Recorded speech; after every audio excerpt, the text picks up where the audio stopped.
Okay, fantastic. Cool. So let me tell you a little bit about me before I get started on here. I am 45 years old. I arrived at Coda last year around June. June 7th is my Coda birthday. I have two kids. Their ages 10 and 14. The 14-year-old, she's in high school right now. Freshman, and then my younger one, she's 10 years old, and she's currently in fifth grade right now. Um, I am divorced as of last year, February.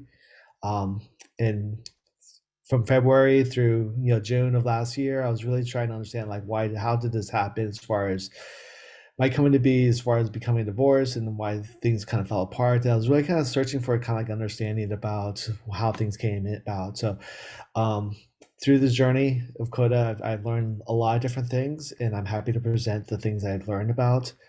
For today's topic, I'll be covering like healthy meetings. Um, what does it mean to have a healthy meeting, essentially? Um, I have a lot. The meetings is one of the areas I happen to have a lot of experience in, but I'm always learning too because I have learned a lot since being in the Coder program about other things, the other dimensions about having healthy meetings and what healthy meetings looks like. And I've really kind of brought a lot of my experience in the Coder program back into my workplace too. So as I go through this presentation, I'll be kind of tying back how my experience within Coda translates to the work experience as well. If you're in a position where you are, in a profession that involves a lot of meetings, or some meetings, you might find some of this beneficial. I'll also tie it back to how um, meetings with my family has got how I introduce meetings with my family. So I have this thing that I do with my kids called family councils as well, and it's very structured. It kind of runs like a Coda meeting in many ways. So I'll share what that looks like, and then I'll touch briefly upon about if you're in a relationship, these kinds of principles around having healthy meetings can also apply there too as well. Um, and I'm not in a relationship, so it's not. But these are kinds of things that I would, if I was in a relationship, I would want to practice because I think healthy meetings kind of helps identify, basically a dialogue, that needs to happen, and instead of kind of letting things go unseen or unheard. So before I get started with my presentation, I want to get a sense from everybody in here. If you want to raise your hand, what does a healthy meeting sound like to you? What I heard there was, um, I'm going to mute you on background noise there. Thank you. What I heard there was, helping each other. So creating a space that you feel safe to collaborate. Helping each other also in collaboration also comes out to be like equal partners too. Like, everyone's equal. There's no one is really like a power, player in a meeting, basically kind of taking over the meeting. I heard also 10th step, and where maybe if you're using a meeting to make amends, for example, to do something better or different, self-improvement and listening too. So I that's one of the things I've definitely have learned quite a bit in the coder programs, like developing listening skills as well, and allowing people to have a say in what, so they could feel safe as well. So those are great notes. I'll cover some of these things too, and I'll also introduce some other ideas too as well. So one of the things that I've kind of found in the Coder program is that defining what the guiding principles are for your meeting too. In some cases, your guiding principles is not necessarily like an agenda per se, like having an agenda that's going to outline, but what is your goal for having your meetings? Your goals may differ from, if it's within the Coda program versus outside of Coda, say with relationships with loved ones or with your family members, or your guiding principles at work, for example. At work, for example, what we oftentimes think about for our guiding principles when we're working on initiatives is, what is our North Star? What are we trying to accomplish overall? What are we trying to convey to our stakeholders? As far as what our branding looks like for outside. What are we trying to accomplish and things of that nature. For within Coda program, oftentimes our what we see for our guiding principles is the 12 steps. So, and this is straight out of a quote from one of the handbooks on the Coda program about how to start a meeting. Just as the 12 steps, sorry, the guiding principles within Coda is more around the 12 traditions. Let me rephrase that. So the 12 traditions really kind of helps us plan out healthy meetings. So just as the 12 steps offers guidance for maintaining healthy relationships, our 12 traditions offer guidance for having and we're maintaining healthy meetings. If we really got to think about it, there's a lot of things within the 12 traditions that kinds of guides us, what makes a healthy meeting. And when we have issues or conflicts in our business meetings, for example, for CODA, when on this committee planning here, and there's a question that comes up, we oftentimes will refer back to our 12 traditions as our guiding principles.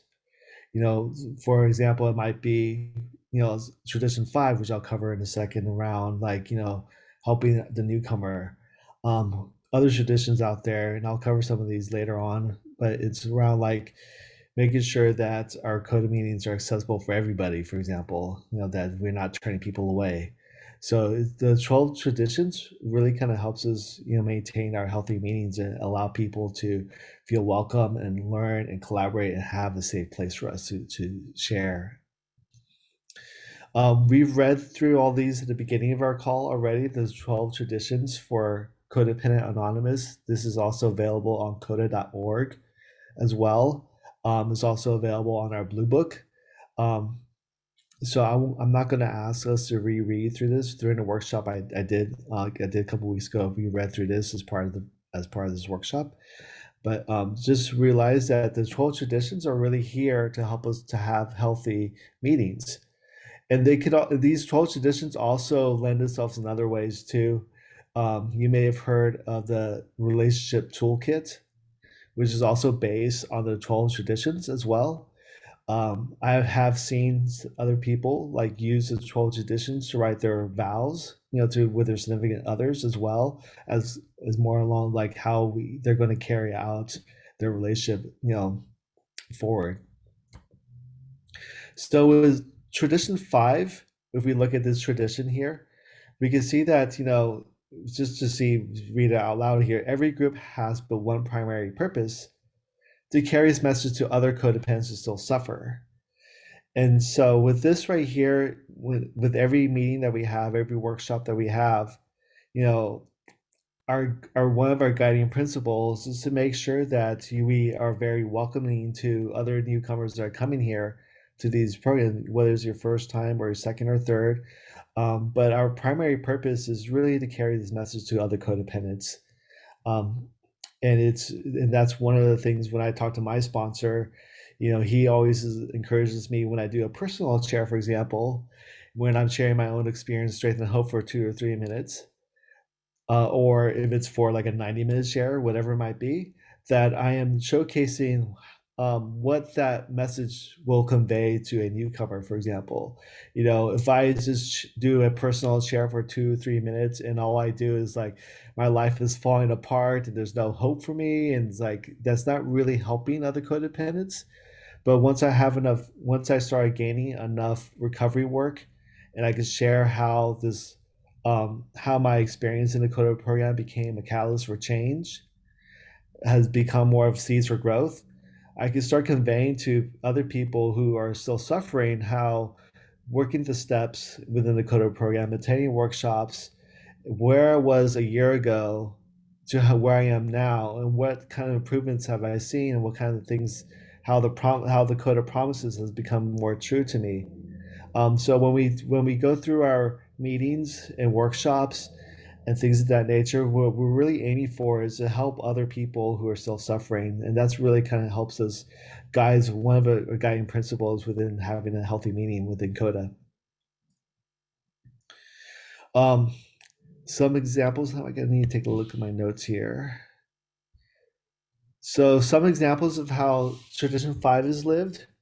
Um, there's many kinds of meetings within Coda. If you're a new person to Coda or if you've been around Coda for a while, Some of the different kinds of meetings we've seen that we have within the Coda community are ones around, for example, workshops, like how the Coda AZ has been doing, where we do workshops basically on the 12 traditions and 12 steps, or certain kinds of other workshops to deal with our codependent characteristics, such as boundary, having how to have healthy boundaries, for example, or how to calm the inner critic, for example, um, and things of that nature. So kind of like more like themed based kinds of workshops what we have here. Other kinds of coda meetings that we have too to kind of help the code, individuals that are still suffering is having like maybe a sharing like meeting where we're all doing a round robin and we share our experience, strength, and hope. We also have our blue book.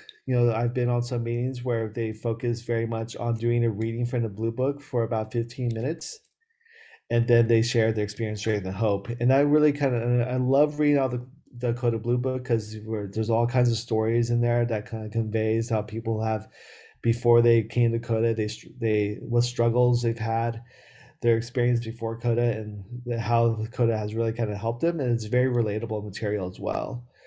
There's also other kind of Coda meetings as well that focuses or they're very specific around the participants, where, for example, there might be a women's only meeting, for example. So creating like an environment for people to feel safe, for example. So there's all kinds of different kinds of meetings out there. Is with the code of with the and that's how we help the newcomer or people who are still suffering with it. Is just allowing different kinds of perspectives, and so finding a meeting that's right for you might be many meetings, multiple types of meetings, for example, that can help you. So I covered the type of meetings that we have, but if we think about this, the context of maybe in the workplace, for example, the type of meetings might be very different. At work, for example, where I work at, and I've been working for the same company for about 13 years. I spend about 25 to 30% of my time in meetings at work. Some of the different kinds of meetings that comes out could be maybe a staff meeting where you are all together working, meeting together to catch up as far as like what things are impacting the staff as a whole. The one of the ones that's been impacting my workplaces, for example, is making sure that everyone is up to speed about where we are with COVID. It's a very fluid time right now as far as what the government mandates are coming about, what's required of us as employees with our work, and that's a perfect place for us to talk about that. That kind of gives us like an idea of a we, like as a team meeting or a we, versus the me kind of meeting, like where I meet with my manager one on one, and use those meetings to kind of talk about what things are on my plate that's specific to what things I'm trying to work on to get accomplished with, or if I need his help with something, I get kind of like a one on one meeting. And then from there's all kinds of other meetings. There's strategy meetings, for example, where you're trying to plan out for a quarter or what's going to be happening in the next month or 3 months. Those kinds of strategy meetings. There's other meetings around training, transferring of knowledge. There's other meetings around, for example, that where you may be doing like a status check. You're trying to catch up on status on projects and things of that nature, and using those like what did we accomplish in the past week, what's coming up for the next week, and what kind of blockers or things that are impeding us from accomplishing our goals, and how can we work through those. So just like in Coda, where we have many kinds of different kinds of meetings, and those kinds of meetings could also occur in the workplace as well. With tradition 1, 3, and 5, um, these three traditions really kind of talks about no member of our fellowship shall be turned away from even a closed or restricted meeting if there are no other meetings available to this person. So I talked about the different kinds of meetings within Coda, like for example the closed meeting where it might be a gender only, like a women's only meeting, for example, that is a closed or restricted meeting. But if a newcomer or someone is suffering and they can't find another meeting to attend, they will not be turned away from that meeting. So this is straight from our manual too as well for having what that kind of explains healthy meetings. Right now we are in this era of Zoom, which is quite new, relatively new. I mean, Code has been around for about 35 years. We celebrate 35 years last month. And so with the Zoom, that really kind of opens up many possibilities of having many kinds of meetings out there and available to, individuals. But even with, when we have our conventions, for example, like we had our convention last month, we're asking for a donation of $25. However, that's not a required donation. It's not required. If for some reason you're not able to provide that donation, we will still allow you to attend that convention. There's many people that couldn't meet that $25 donation, so they gave us a different amount, as maybe a smaller amount, or they just didn't donate at all at this time, and that's fine. We make all of our meetings available to everybody essentially, so we don't turn anybody away from meetings in that regard. So that's around tradition 1, 3, and 5. Um, One of the things I've learned within the Coda group, which wasn't very clear to me, um, before I came into Coda, was this idea around group conscious. And I love this idea because, and I don't know if anybody's familiar, if you haven't served on a committee group, I really encourage you to do so because I've learned so much about this tradition very implicitly. But with tradition 2, and I can go back to read tradition 2, so you can see what that says. So for tradition 2 says here, for our group purpose, there's but one ultimate authority. A loving higher power is expressed through our group conscious. Our leaders are but trusted servants, they do not govern. So no one when we have our committees and we are trying to plan out like what's going to or deal with certain issues or conflicts, for example, that might come up, or deal with maybe trying to plan out what's going to be coming in the future. We No one's in charge. We all take a group conscious, this principle of a group conscious idea here. So everybody has a voice in a process. Everybody has we what we do in our AZ committee meetings is, if there's a question that comes up that needs to be addressed, what we do is we identify what are we trying to solve, what the problem we're trying to overcome, and then we take input from everybody in the meeting, and that's called group conscious decision. And generally what I've heard from many other people too is like it's impossible to come to a bad decision if we can all agree on a group conscious if we go through this process. So it provides a safe environment. As in the beginning someone was mentioning that being able to feel safe.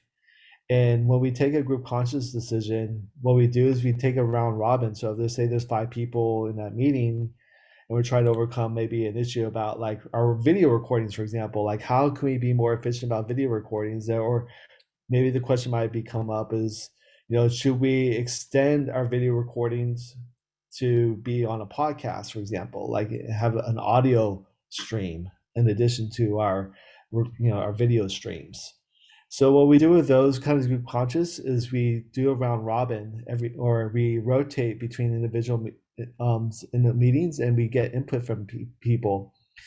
And so that allows us to, and while someone is speaking on, for a group conscious, we're rotating through the different members, that person is allowed to speak. We don't interrupt that individual. We allow them to say what they say, what's on their mind, and it really kind of conveys an environment where we feel safe to share our ideas. Is a very collaborative environment. We're all equal partners in this case. And this really kind of helps, with our listening skills too, to listen to what other people have to say. And my own personal experience, I oftentimes feel quite surprised, because I hear different people's perspectives, and I get to see like, oh, there's a perspective I didn't really I hadn't really considered that came up. And now we can come to a better like informed decision because everybody has a different perspective. In a workplace, this is also I've used this group conscious idea very well in the workplace too. Before coming to Coda, what I didn't realize, but I realize now, is that when we have these group meetings at work, there's always like two or three people in a meeting of 10 people, for example, or there's always two or three people that are very vocal. They are very strongly opinionated. They have a very strong sense of ownership. And there's a lot of interrupting going on. There's a lot of crosstalk happening, and people are not really allowing other people to speak. So what I've through the program Coda and being part of the committee meeting, I've really kind of learned to let everybody have an equal voice. So oftentimes when I'm leading a meeting at work and there's a topic that I don't have an answer to and I'm looking for, input from others, I will rotate through every member of that meeting and ask them for feedback and input. And if somebody tries to jump in and do crosstalk, I'll actually just let them know. It's like, that's great. We'll get back to you, but I need to hear from this individual first, and then we'll get back to you. It's just kind of park that idea for a second, and we'll come to we'll get back. We'll rotate eventually to you as well. Um, Sometimes as group conscious, when we rotate around robin through each individual on the call, we may come back to individuals again, like doing a secondary to because someone may have a different idea that they hadn't thought of until they heard somebody else provide that feedback. So I've found this to be very helpful. It really comes up to a better decision, and occasionally we may not have all the right people on the call. And so if that's the case, it's sometimes kind of challenging to come to a group decision at that point. And so we may delay decisions if needed to say the following week. But with tradition too, really our loving higher power is the ultimate authority at this point. And we are just trusted servants. We're not governing, no one's really in charge. In that sense, we're all kind of make a decision as a group. And so that's where tradition too helps us to have that healthy meeting environment. Tradition 4, 9, and 12. Let me read through those traditions so we can get a sense of what those are referring to. So with 4, every group should remain autonomous, except in matters affecting other groups or Coda as a whole. 9, Codas as such never be organized, but we may create service boards or committees directly responsible to those they serve. And 12, anonymity is the spiritual foundation of all of our traditions, ever remind us to place principles before personalities. So with that, that's where our committees come from here. And with committees, one of the things I've really learned from being part of the committee with the Arizona group is this concept of rotating our roles, after some time. So, really this, no one is really going, we've rotated our roles. So I have been the secretary for about a year now. I convey to the teams like my time is up. It's time that we have someone else in this position. And I really do like that, that very intentional way of, rotating the roles. And it really kind of brings up that idea of the principles over personalities. When you have an individual that has a very strong personality, for example, and really leaves their imprint on the group as far as how the committee is going to be governed and ruled and things of that nature, it does a disservice to the rest of the members on the group. Because then then that committee becomes this person's meeting. That person runs and owns that meeting. Within Coda, it should never really be that way. So one of the things I did at work, for example, since coming to Coda, was I started introducing the idea to my own management team and also with our individual team as well, is this idea of principles over personality. So we run a very large platform, for example, is a very large that spans and impacts the entire company. And one of the things that we have to do with it is support it. Make sure that the software application is always up all the time. Make sure this software application is performing in an optimal manner. Make sure that there's no security issues happening with this platform. with the software application that serves our company. And this platform is so important that when there's issues happening at work, we are the first people that get pinged at. For example, the other day we're having issues with logging into our network. And that was having, and people were looking at me and saying, "Hey, can you help me log into this web application so I can start escalating this issue to the right people?" So what I've did in the past year since being in Dakota was I conveyed to the team is like, it used to be me that owned and ran this platform and maybe one or two other individuals on a team, but I really want us to be responsible of everybody. Everybody's responsible for maintaining this platform. Is responsible for making sure that it's running optimally from a performance perspective, that there's uptime, that there's no downtime happening with it, that it's secure from a security perspective, that not we're not bleeding out information. Everybody's responsible for it. So since then, I've created basically an overall program and plan to make sure that when an issue comes up and is escalated, that the person that is on call or that is during their shift, for example, that is responsible for maintaining the platform, that person is involved in. And what I've realized what that did is for a long-term situation was now I'm using the entire knowledge and intellectual of the team. Because I have certain strengths, but there's other people on the team that has certain strengths that I don't have. For example, there have been people on the team that are very strong with documentation, documenting processes, for example. And another person is very strong with automations, and he's able to automate things very easily. And so when we bring in these different perspectives on the team and allow, the entire team to own the entire process, we come with a better overall solution. And we have this community, practice where we have everybody part of the program and, putting in their own input. And that's where the committees kind of fall into as well, where we allow people to um, provide input and feedback, and it's like it's basically it comes back again to principles over personalities, where what is our guiding north star, what is our guiding principles, and falling back to the 12 traditions again, and how we can come up with a healthy way of having a meeting. One of the things that was in the very beginning, Sony brought up around like feeling safe. Um, and defining guidelines around sharing is one of those areas that allows us to feel safe. So what we read, the safety stakes guidelines where we use I statements, for example.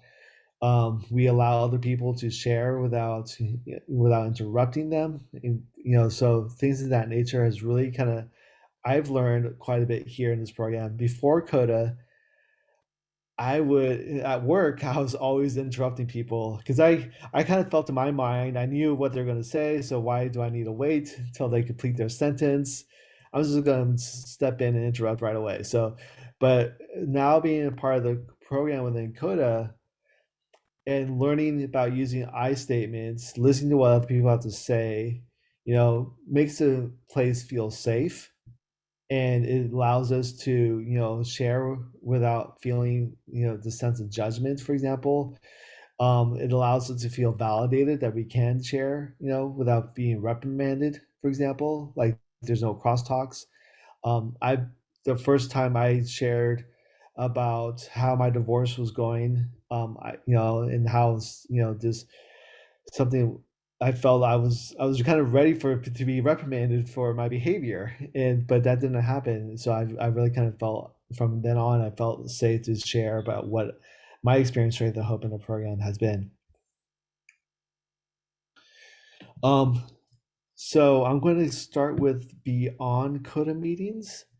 Um, Before I go there, um, part this beyond Coda meetings, I'm going to be talking about like my family council with my kids, and how the program is kind of how learning the different dimensions within Coda and characteristics of the meetings within Coda has helped me with my family council meetings.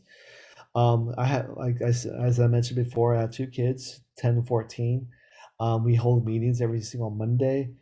at the same time, and we kind of do this kind of this coda like meeting. But and I have a lot of content to share there. But I think this would be a good time for us to break. So beyond coda meetings, so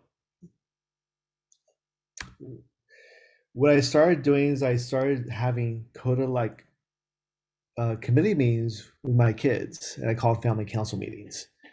And this didn't come across like right away. It was kind of like an evolution of how we came about it, and I'll explain how we got there. Um, so I'm somewhat recently divorced, and this whole process of having,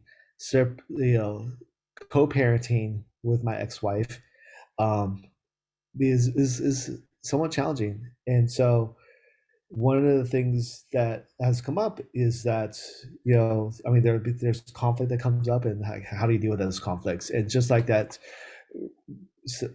break that we listened to LeBron James talk about managing emotions, there's a lot of emotions that comes up. So one of the things that my kids will do every single night is they generally will call the other parent to say goodnight. And most of the time it goes pretty well.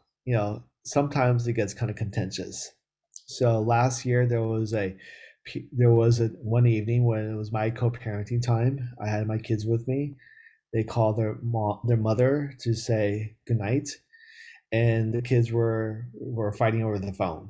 I think the little one had something to say. I'm not like quite sure of the details, but it became very contentious. And their mother was telling them like, hey, if you guys are going to continue fighting, I don't want to be part of this conversation. I'm just going to hang up. And that's exactly what happened. She hung up on them. And what ended up happening was the older one left the room really upset. The younger one, she really has her mom on the pedestal. Her mother is the world for her, as it should be. And she was kind of frantic. She was like, I need to kind of resolve the situation, call back mommy, and try to fix the situation basically. And so she did. She called back her mother and had the conversation she wanted to had. And the older one was really kind of fuming outside the room and didn't get a chance to talk to her mother.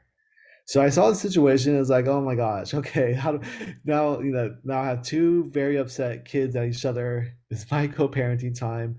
How am I going to deal with this situation? And I really wanted to find a way. How do I resolve the situation? So what I did was I waited for a little bit. First thing I did is I took them out for ice cream, and took them out, got their favorite ice cream, came back home, and then they were calm at this point. They weren't as upset. Um, some people may debate me, say, "Well, why are you feeding your ice cream at your kids when it's time for bed? All that sugar rush is going to get them not be able to sleep." My kids are when they get ice cream, they take they take these miniature bites and they really kind of save the rest for later. Um, but what I did when we got home is we sat around the kitchen table. I said, "Let's all sit down because I want to have a meeting with you guys." And I sat them all down and I said to them, like, this evening was really challenging with your mother, and I think we should talk about it. I think we should probably talk about how we can deal with this situation. And what I'm looking to do with both of you, is I want each of us to share what our experience was that evening and only use I statements. Like, I feel, I believe, and I told I don't want to see pointing fingers at each other. I don't want to start seeing like anything like that. Just use I statements. Like, just tell me how you felt about the situation, what you thought about the situation. Um, and I told them, well, I'm going to go first. I told them like I felt very sad that my older daughter was not able to say goodnight to her mother, and it makes me really sad to see that. And the kids were really kind of surprised at this point when they heard that, because we were recently divorced at this point, and the kids really kind of they know that their mother doesn't like me at all. It's been like contention there with her, and her side of the family has expressed a lot of negative things about me in front of the kids. And so they kind of felt the same way about her, and they were really surprised. And they was like, "Why? Why would you feel that way?" And I was like, "Well, I explained to them it's really important for me that you guys have a healthy relationship with your mother, and that's important to me. And when something like this happens, it makes me sad, and that's all. And I just told them how I felt. My older daughter went next, and I don't really recall what she said. But the younger one went last, and I was really surprised what she said. I wasn't asking her to do anything except share her own, personal feelings, how she felt about the situation. But the very first thing that came out of her mouth was, "I am so sorry." And she said that to her older sister. And I was really kind of blown away. She really kind of saw the situation for what it was. She didn't react, she responded, and she was like basically making amends at this point. And it came out to a really great way to resolve conflict. Before Coda, I would have tried to avoid all conflict at all costs. I would have tried to avoid having these kinds of conversations with my kids. And since then, I've really kind of, when there's an issue that happens, I want to face that conflict really straight on and try to resolve it. Try to understand, like, why does this conflict happen? How can we move past it? How can we be better about it in the future? And so that kind of led to this whole thing, this whole evolutionary thing around family council meetings. So the purpose of a family council meeting is, for me, was a few different purposes. One is like I really wanted to role model healthy behaviors with my kids. As children really, they don't have much of a voice, when it comes to in families. Oftentimes, we are always telling them, and they're really, and and children are also very much powerless as well. They have no power, because I mean, their financial means are always dependent on their parents, for example. It's not like they can go out and get a job, or work an extra side gig or something like that. Um, Children are oftentimes told when to go to sleep, what to eat, when to get up in the morning, when to get to school. We're going to go see your family members this weekend, and this other weekend we're going to go see our friends. Or their whole lives are really kind of, they're kind of just following their parents, essentially. And so what I wanted to do with this family council is I wanted to do a couple things. I wanted to role model what it means to have a healthy communication, and also give them a voice as well, a voice as far as what their needs and wants are. So instead of assuming what their needs and wants are, asking them, like, "Well, how can I support you? What are the things that are coming up in the next week? What are the things that we talked about last week, for example, that hasn't been addressed yet? Or if there's a conflict that happened in the past week, you know, how do we resolve that situation so it's not a conflict ongoing?" And we use this all the time. Just recently, for example, we were having problems getting like out the door in the mornings for to get to school. And the little one wanted to get to school at a certain time. The older one's like, "Well, if I get to school this time, then I gotta wait for 30 minutes for class to start. I don't like waiting in the cold," or things of that nature. So we use these family meetings as a means to kind of talk about conflict, how we can resolve these conflicts. And we do this on a weekly basis.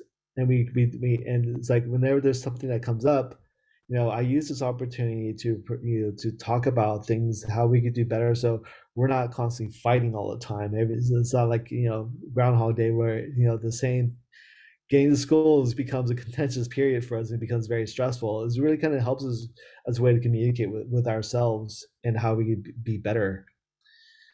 Um, so one of the things with family councils that we do is we created, rather we, roles and positions.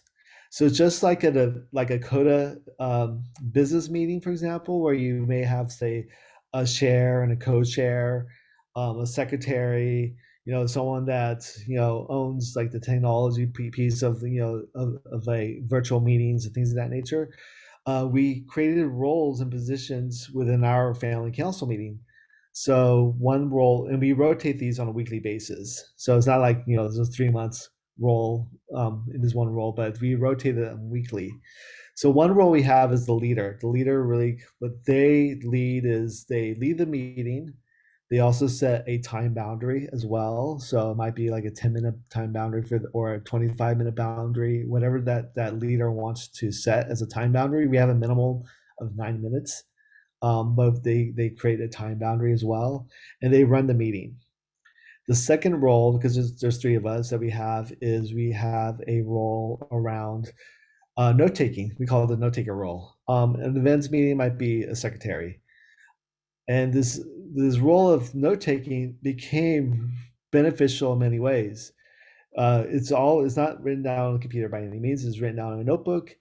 And what I would love about having note taking is that it creates a diary for us.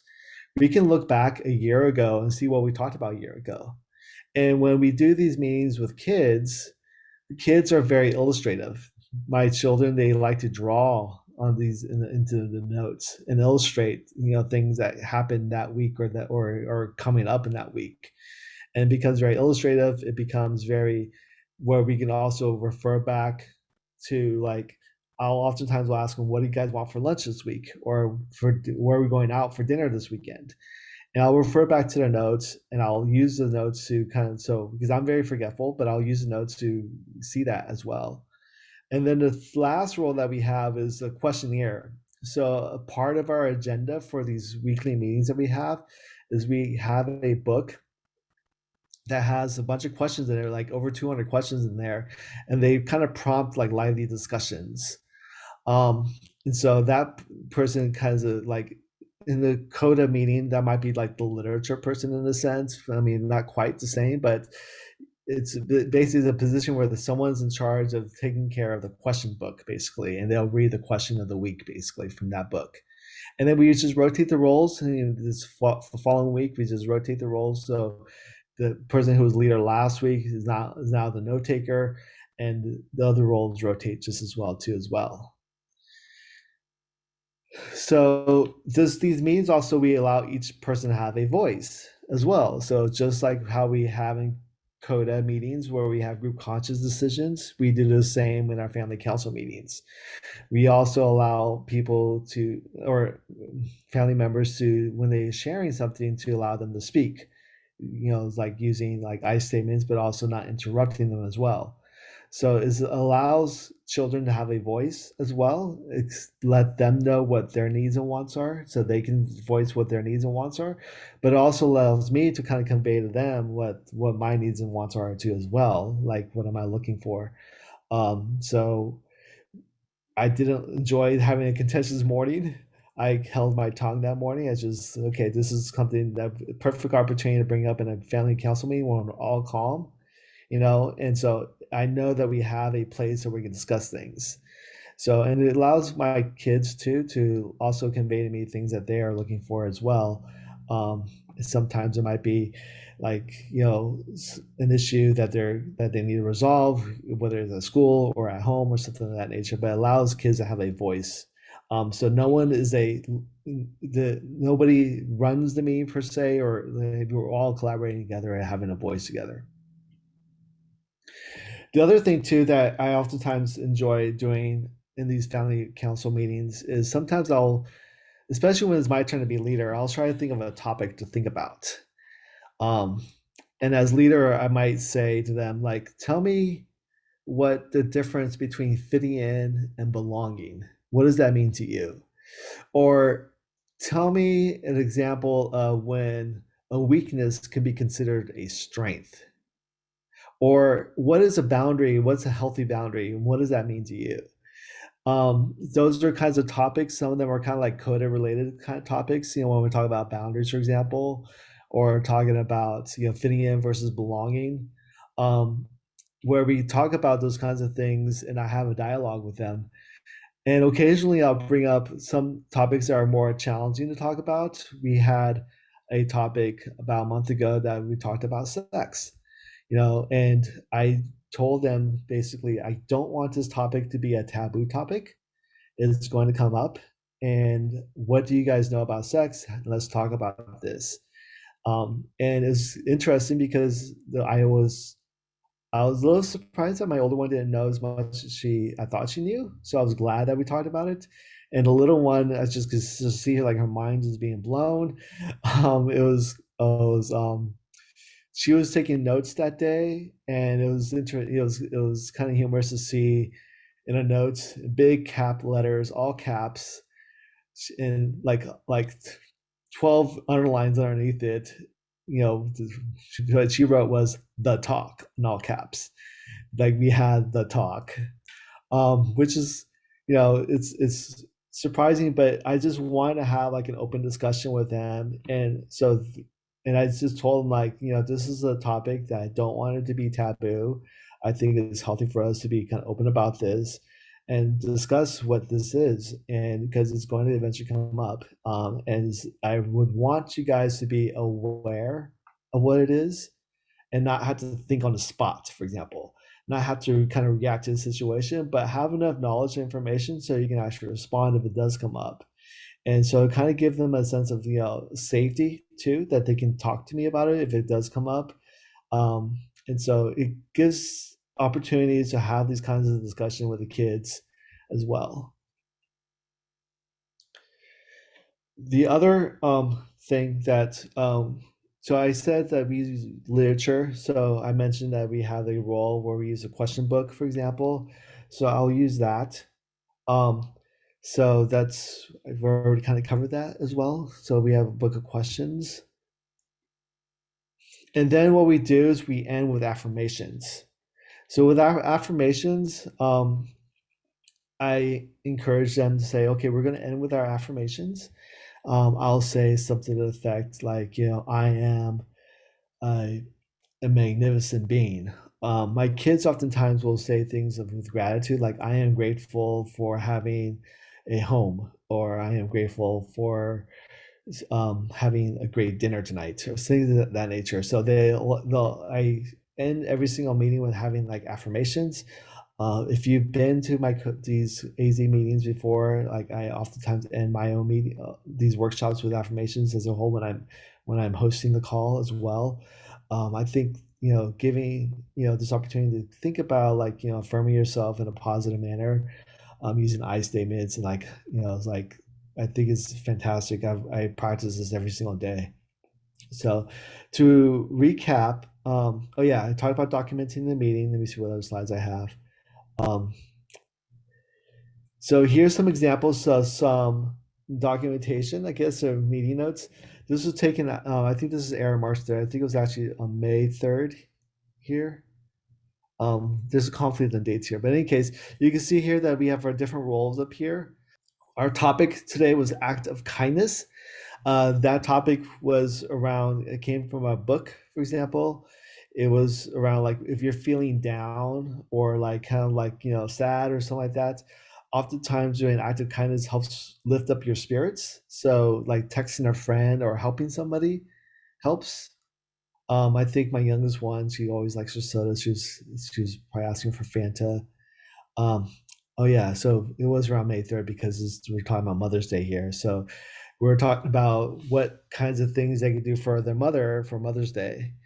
And then you can also see that we have this ending time. We usually put down the start time. There's no start time here, but we usually put down start and end time. And then my younger one drew a piggy here as an alarm clock saying ring, ring, ring. It's like, something like that. Um, Allowing kids to express their feelings, I thought, was really important, and I'll read this here in a second, this list here, but let me give you some background on who Scooter is. So reasons to hate Scooter.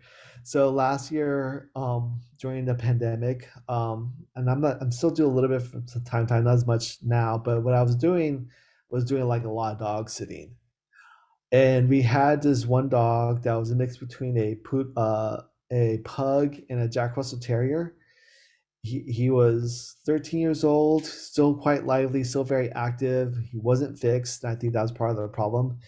But the kids absolutely did not hate him. I mean, did not like him at all. They hated him. So allowing kids to express their feelings, this is kind of gives an opportunity when we have these family councils to do that. Before Coda, what I would oftentimes do is when my kids get angry, I will try to suppress their anger. And that's very negative because that anger needs to come out. Those emotions, whether it's anger or some like other kind of emotions, needs to come out in some other needs to come out. And what I've learned is that when we suppress anger of kids, it comes out sideways. It comes out in terms of like being passive aggressive, for example. So the kids, they hated Scooter. They didn't like him at all. So the list reads as so I just when the kids brought up like this was taken by my older daughter, they just said like I don't like this dog. And I just said to them, well, why don't you tell me and write down all the things that you don't like about this dog? And that's the list that they came out with. And it basically, they hate Israel. She wrote out like a hate page in our journal. But it just kind of allows them to kind of express what their feelings are. And I encourage that. And I don't try to suppress their emotions or their feelings. Documenting milestone events. Well, for my birthday, which is May 10th of last year, you see here the time stamps started at 7:16, went to 7:30. I was the leader for that day. Um, question of that from the book was, what do you pretend to not like but actually like? Our affirmations talked about being present. So I just said my affirmation is to be here, be now, be present, and rise above thought. And you can see the drawings here. So it had given me as a present like a painting. It's kind of like a Van Gogh rendition, but instead of like it was kind of Batman in this case, looking at the sun, but it's kind of like a Batman figure or the moon, I guess you could say. And then the drawings down here, basically. So all kinds of drawings and things that from this note taking just kind of happens, and it just helps document the event. So to review the format, we have roles. We rotate the roles. We meet weekly. We meet every Monday. That's just seemed to work out for us pretty well. We always review old business, just like a CODA committee meeting. We review our old business. So, what happened in the past week, for example, from our last meeting? New business might be things that has come up since we last met, like conflict, for example, that we need to talk about and walk through. Or a new business might be like they might need something for school, for example, like I need new running shoes for the cross country team, or I am like, I want, or I'm looking for like fruit or flip flops for during the summer for going to the pool. Just allowing them to kind of discuss what their needs and wants are for new business. We have a CODA topic, and I put that in parentheses. It doesn't have necessarily to be CODA related, but we have a some kind of topic to discuss, and that's usually when I am leading the meeting. My kids are leading the meeting. I don't really try to interject and try to present and push like my own agenda onto them. But when I lead, I generally have like something to kind of discuss. We have our question book, and then we close with affirmations. And generally, we don't. These meetings are not super long. They range from anywhere from 10 to 20 minutes. Occasionally goes up to 25 minutes if the conversation becomes lively, but they're not like an hour long meeting by any means. They're rather short in a sense, but it's enough time for us to get through all of these bullet points, discuss the old business and new business, have some kind of topic to talk about, and closing with affirmations. So when we talk about meanings, we can also think about what this means with our significant others if we are in a relationship. So, there's different labels we can call these. Like some people may call them as sync up meetings with your partner or huddle ups, um, whatever label you want to give it. But having a reoccurring time during a week, once a week, just meeting with your significant other and having and just discuss very intentionally things are coming up. If you're newly dating someone, for example, or your relationship is getting serious, instead of letting decisions kind of slide into reality, being very intentional about your decisions. For example, if you're looking to move in with your partner, for example, be very intentional about what that means. and discussing things very openly, like how do we split the rent, for example, or if someone owns a property, like mortgage payment, um, or how do we consolidate, redundant furnitures and, like, pots and pans, but being very intentional instead of letting things kind of happen organically. um, that's where having these kinds of meetings on a weekly basis, you can kind of discuss those kinds of things as well. And the format is very much the same. You do a check-in, you do like a week in review, just like kind of reviewing what happened in the past week, and checking in with your significant other.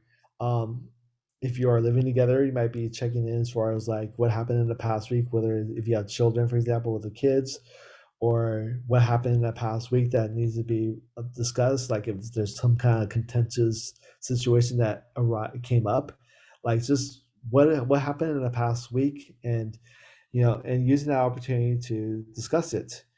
And it allows to build trust, because if there was something that came up in the past week that was handled very poorly and you may not have had time to come to a resolution, this is a perfect opportunity to build that trust with your significant other, and find a resolution to something that was made, perhaps might have been contentious, and maybe there might be amends that needs to be made. Just like with my own kids, we made amends as far as how we handle the situation for getting to school on time. You could do that same kind of process with your significant other. Something happened in the past week that came like a point of contentious or a conflict, and how can we do better as a couple and making amends if needed. Um, and then we kind of can also discuss, in this meeting with your significant other, what your needs and wants are, and convey them with your partner. This is something I wish I had done with my ex-wife. um, I didn't really convey my needs and wants at all. I shied away from it. I just lacked any kind of communication skills. um, So am I meeting them? So am I meeting your needs and wants, conveying that to your significant other, um, and see where, what's lacking in your relationship between both of you. Like, do you guys want more date nights, or maybe one of them, maybe you're too exhausted to go on date nights. So let's how do we and the other person wants to go on date nights, and how do we meet those needs and wants together as a couple, basically. And so this provides an opportunity to be very intentional again about your relationship. It allows you to be have that open dialogue and communication, instead of the if as opposed to not conveying your needs and wants. And we don't convey them, then resentment starts to build. you know Conflicts that comes up never gets resolved. And it just becomes a domino effect for when the next thing that kind of happens and things of that nature. So, am I meeting your needs and wants, and how can I help you, support you, basically? Whether those are emotional needs, for example, or whether it's just quality time that you're looking for, or maybe like you need some access service, for example, like, how can I help assist you in your day-to-day routine and things of that nature. Commitment. So I kind of talked about this already, like how I can support you better, showing commitment to the relationship, being an active participant in the relationship. Basically, it's like showing up for the relationship, and expressing to your significant other, like, how can we both support each other better. And then just making sure that you express the love languages, basically. So, whatever those emotional and physical affection of love might be, whether it might be words of affirmations, for example, conveying, like, making sure that you convey to your significant other how important they are in your life, for example. It might be physical affection too, as well. So just, giving this opportunity to check in with each other and displaying your love languages to each other as well. And then what I always like to think about, and I think about this a lot, is like, we have this framework now for healthy meetings, and I always like to think big and then think even bigger than that. What are some of those audacious goals that you can have as far as applying these principles of having healthy meetings that we learned in Coda? I've showed how I've learned how to apply it in my own personal life, whether it's at work or with my family or with significant others in your life, but also kind of thinking bigger as well. So thinking bigger might look like we are here right now where yourself is part of this 12-step program. We are in a coda group here. You may be part or maybe not be a part of some of these other 12-step programs, how to have healthy meetings as other programs as well, and what you can learn from them, those meeting formats, and how you can apply them to your personal life. But then, we are not just, we don't live in a 12-step program. If we start to think very holistically, we can think about government, for example, like, whether it's at state level or city level, like those, being involved in your community, with, in that dimension. The community here can also involve like your significant other, your family, your neighbors and friends. Like, how do you have those kinds of check-ins with those individuals or your neighbors or friends? And then finally, you can also think about yourself and how you relate to others in meetings and with the workplace, whether it's your manager, yourself, whether it's different organizations within your company. If you work in, say, for example, in IT, how do you interact with somebody from the security team? How do you interact with HR management?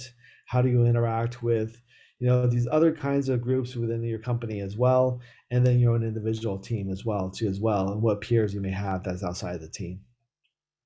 So taking these coda principles of healthy meetings, where codas kind of identify the guiding principles, you can always relate those, extend that outside of coda into these other kinds of, where you meet with other people as well in a team format or a group format.